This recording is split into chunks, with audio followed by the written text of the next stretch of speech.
Então, alunos, eu elaborei esse mapa mental ou esse esquema trazendo ou resumindo, alguns pontos principais aqui dentro do nosso capítulo 1 sobre os estados europeus, sobre o surgimento e a origem dos estados europeus e também da origem do absolutismo monárquico ou de monarquias absolutistas.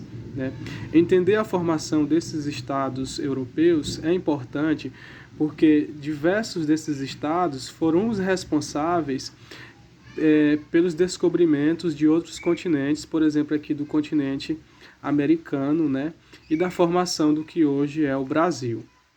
Mas antes de partir aqui para a explicação desse mapa mental, eu quero situá-los primeiramente aqui no espaço, aonde esses acontecimentos surgiram, Esses acontecimentos surgiram aqui principalmente, aconteceram principalmente aqui na Europa, E didaticamente o continente europeu ele é dividido em duas partes,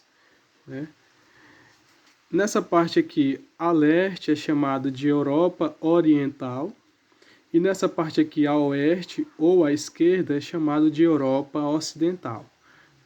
E todos os acontecimentos que nós vamos tratar aconteceram principalmente aqui do centro para o ocidente, ou seja, nessa parte aqui da Europa Ocidental.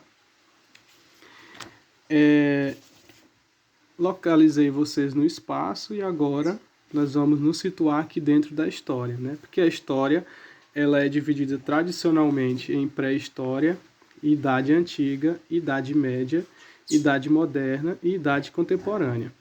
Os nossos acontecimentos, o que nós vamos estudar, acontecerá aqui do final da Idade Média, e ao longo da Idade Moderna. Vamos aqui ao nosso esquema, Esses acontecimentos, como eu falei para vocês, aconteceram aqui do final da Idade Média para o início da Idade Moderna, na região e na porção da Europa Ocidental, onde a Igreja Católica Apostólica Romana tinha todo o domínio.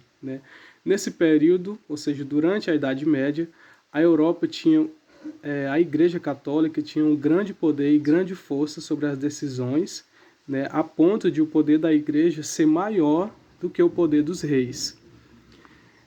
E durante esse período, no final da Idade Média para o início da Idade Moderna, principalmente a partir do século X, século XI, começaram a acontecer a centralização do poder.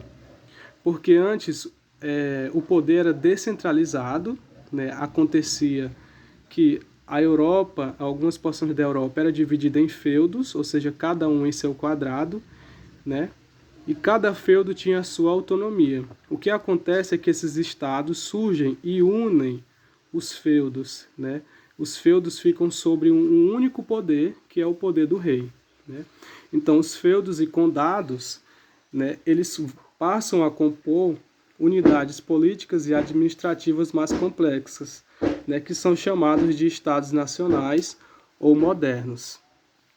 E essa centralização acontece de forma gradual, não foi de um dia para o outro, mas de forma gradual.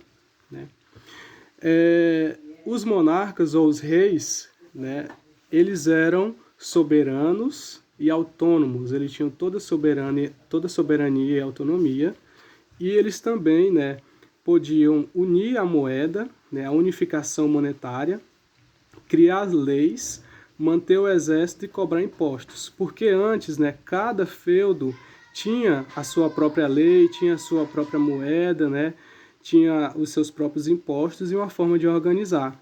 E agora os reis passaram a unir todos esses feudos sobre um mesmo sistema. Acontece também a crise do sistema feudal ou do feudalismo, que eu vou explicar para vocês posteriormente. E eu trago para vocês aqui o Sacro Império Romano Germânico.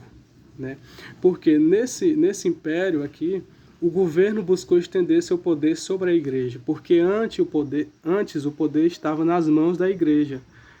Na formação desses estados europeus, ou durante a Idade Moderna, os reis procuravam seus direitos e agora eles que querem ter o poder sobre as ordens e sobre tudo.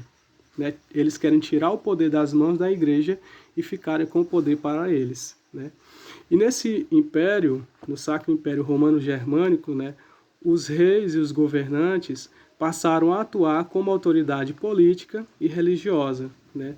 Essa parte religiosa antes era da igreja e agora os governantes também passaram a interferir na igreja. Né? E desafiavam o próprio poder papal.